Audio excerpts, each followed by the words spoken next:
Hello, welcome to the lecture series on automobile engineering. In this session, let us discuss construction and working of automatic transmission system. So far, you know that we have discussed manual transmission system. Now we'll talk about automatic transmission system. If you see this figure, I have shown the complete powertrain.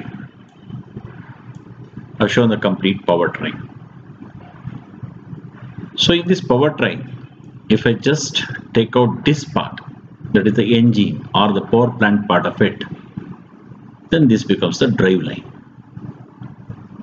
So which I've already explained what exactly a drive line means. You know, in a manual system, between the engine and the transmission, you have a clutch. So this is a manual clutch, manually operated. It can be completely powered by the muscle power to operate this, or you can use hydraulic power to operate this. This is what you call it as the clutch. The idea of the clutch is to disengage the engine from the drive line whenever it is desired. So we have studied different types of clutches, and particularly we have studied about friction plate clutches in detail. Next, we studied about transmission, the gearbox. So it is manually operated gearbox. So there are different types of gearboxes we discussed. A sliding mesh gearbox, constant mesh gearbox, synchro mesh gearbox, and so on. We have discussed all these things. At the end of this transmission, you have a universal joint that is coupled to a drive shaft, or we call it as a propeller shaft. Then at the end of the propeller shaft, again you will find a universal joint, and that universal joint will drive the final drive. You can see here the universal joint, the shaft here, there's a final. This is what we call it as final drive. Then there is a pinion, then there is a ring gear. Correct? So here we have the differential. So this combination, this is what I call it as the final drive, and this is the differential. This combination will drive this shaft. So that means this is what you call it as axles, rear axle. So this rear axle will drive the wheels. So then you have the tire. Then you can have, depending on the gear you have engaged, you can have the motion in the forward direction or in the reverse direction, like this. Okay, this is how what we have studied some of this thing. Particularly, okay, you can transmit the motion with a front wheel drive or rear wheel drive vehicle drivetrain I have shown. Of course, there's a front wheel driven vehicle drivetrain is also available. Okay, we'll look into those kind of things a little later. This is what we have studied. Now let us concentrate on automatic transmission. What is the basic difference in automatic transmission compared to an manual transmission system? Here, in place of clutch, you will have the torque converter. Correct? We will discuss in detail the construction details and the working of a torque converter. Then the output shaft of the torque converter, here you can see this is the torque converter. Output shaft of the torque converter will be connected to a transmission. This is what I call it as an automatic transmission system. So at the end of the automatic transmission, again you have the universal joint. That means the remaining part of the drive line remains the same. So now in this session, let us discuss the torque converter.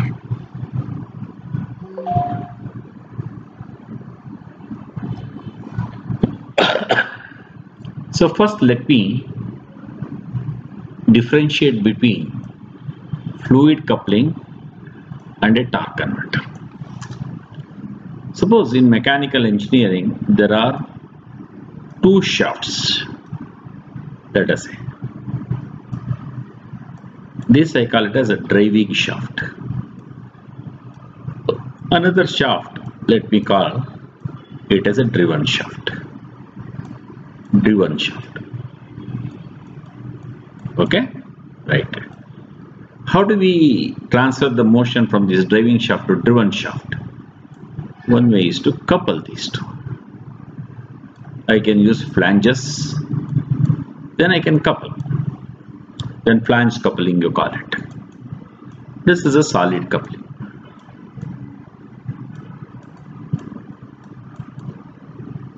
So it will arrest the relative motion between these two shafts like this, solid.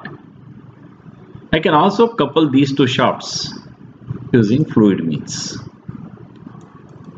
Then I can call that as a fluid coupling. Look at this here. This is the crankshaft of the engine. So this is the driving shaft. This part is the flywheel of the engine, which is mounted on this driving shaft. To this shaft, I have connected a pump, hydraulic pump. This is the pump. And here I have a turbine.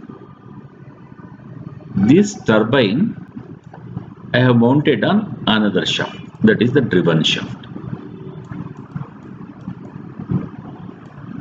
I couple the coupling between these two shafts I create using fluid means. Then it is a fluid coupling. Let us see what is that fluid means. So this is what you call it as the impeller. Impeller. So to begin with, there is liquid here. And this impeller I drive using this flywheel. And when I start the engine, this crankshaft rotates. Because of this, the flywheel rotates. Because of this, will rotate. So in this pump, the liquid which was stationary, due to centrifugal action, start passing through the veins of this impeller. As it passes through the veins of the impeller, what will happen is, first the kinetic energy increases, then the kinetic energy gets converted to pressure. Then this high pressure fluid will pass through this, enter into the turbine. First it passes through the nozzle region where pressure will be converted to kinetic energy, then it will create an impulse. So it will have veins. When it passes through the veins, yes, it will create a force. So you can say change of momentum, rate of change of momentum. Okay, that force into that radius will create a torque, so that this will rotate. When this rotates, this shaft will also rotate. So that's how, using the fluid, I am coupling the input shaft and the output shaft. Then I call this as a fluid coupling. Now the torque of the input shaft and the torque of the output shaft will be almost same. Suppose I want torque of the output shaft to be more than the torque of the input shaft. So now I need to multiply the torque. That is where we can convert this fluid coupling with some design changes into a torque converter. So this is what exactly a torque converter is. Compared to fluid flywheel or fluid coupling, here you have the impeller as you are having here. You have the turbine. In addition to that, you have a stator here, this portion.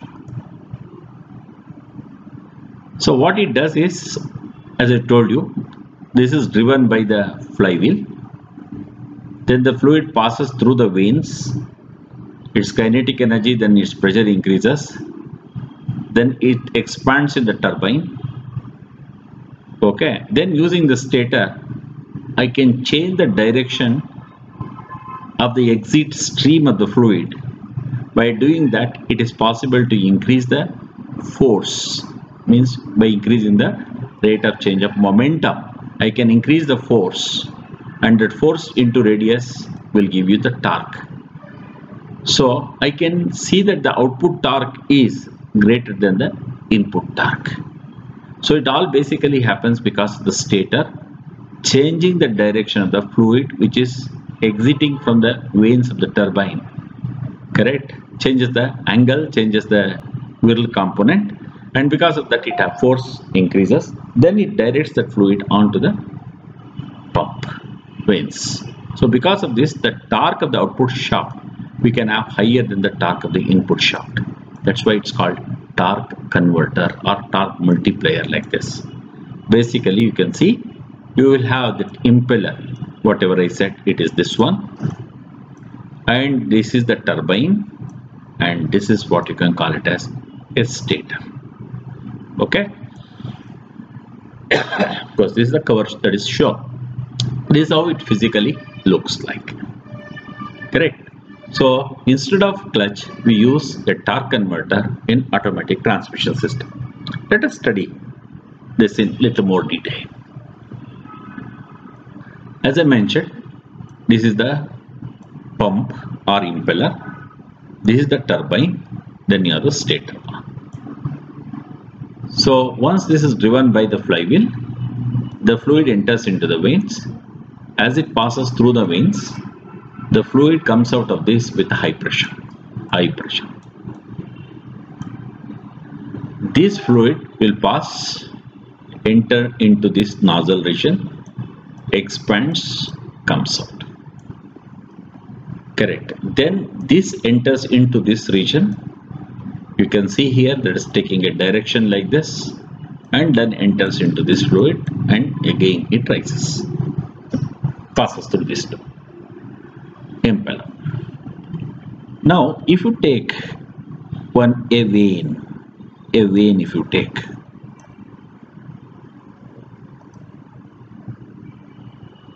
like this, so assume that the fluid is entering like this. Okay, now we can resolve this fluid. This is the absolute velocity.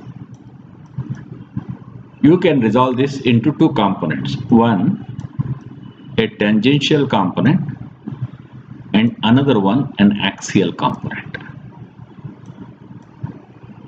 Correct? One component in this direction, one component in this direction. This is what I am talking about. Tangential component, this is the axial component. Correct. So that means if I write the triangle like this, okay, so you can see this component, I can copy it here. So this I can call it as flow component, this I can call it as whirl component. Correct. So same way I can draw the velocity diagram over here, and what I can do is, so mass into whirl component at the inlet, so we can say inlet momentum. Same way mass into the whirl component at the outlet, we call it as exit momentum.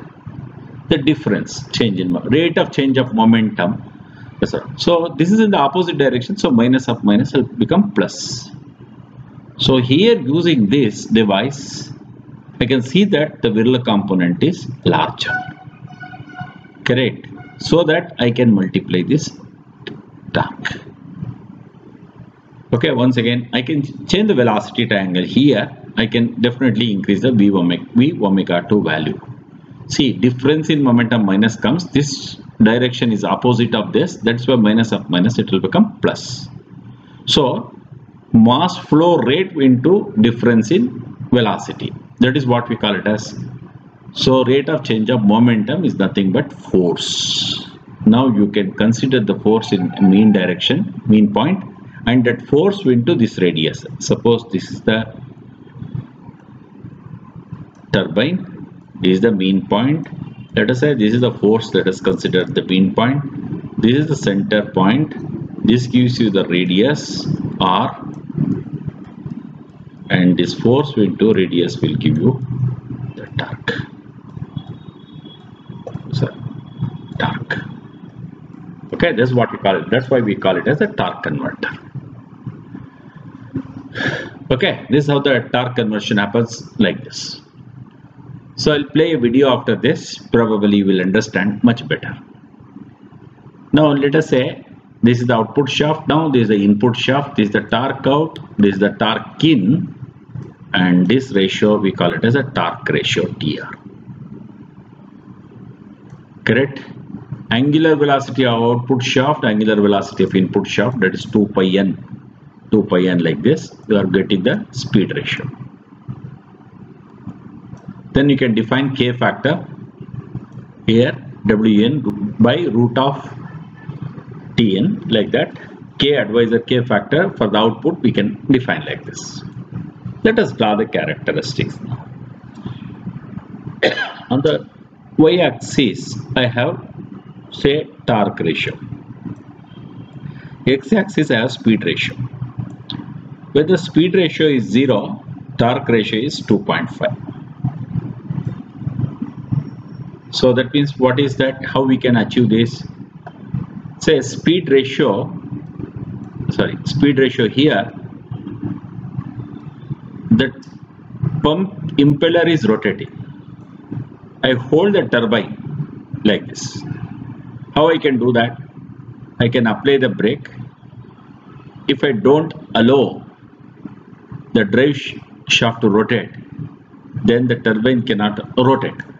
So that's what there is in W in there, W out there. That is what we call it as 0. You call it as stall condition. Stall. By applying the brake on the vehicle, I can do this. This is what you call it as stall condition. Here, the output torque is 2.5 times greater than the input torque. Then slowly release the brake, allow the vehicle to move, that is drive line to rotate. Then turbine will also start rotating. The torque value of the output shaft keeps decreasing, and it becomes to a minimum value almost at a speed ratio of 9.9. Correct? Output speed to input speed. This we call it as acceleration stage. This one is called acceleration stage. Acceleration stage. Now what happens is both of them will almost, there is no more torque multiplication. Some kind of a coupling occurs between between impeller and turbine. I can bring in to avoid the slippage between these two, we can use a lock-in clutch and lock that. And here the torque ratio will remain same, that's 1. You can, in the meantime, you can see efficiency initially 0. As the speed ratio increases, efficiency increases, reaches to a maximum. If I lock this, then efficiency will further improve. If I don't lock, then the efficiency, because of the slippage, it will fall down. This is how the efficiency varies. And the variation of K factors for input and output shafts also I have shown here. Thus, a torque converter will have different modes of operation, that is stall operation, acceleration, and this one what you can call it as coupling, right? So this is how the torque converter works. So pump, turbine, stator, whatever I explained I have written over here. Correct. I explained again to you stall, acceleration as well as coupling. And this is, you can see here, you have the impeller, you have the turbine. When the speed of these two, speed ratio reaches 0.9, that's what exactly I'm trying to say. This is what the clutch locks. These two are locked so that these two will not relatively slip.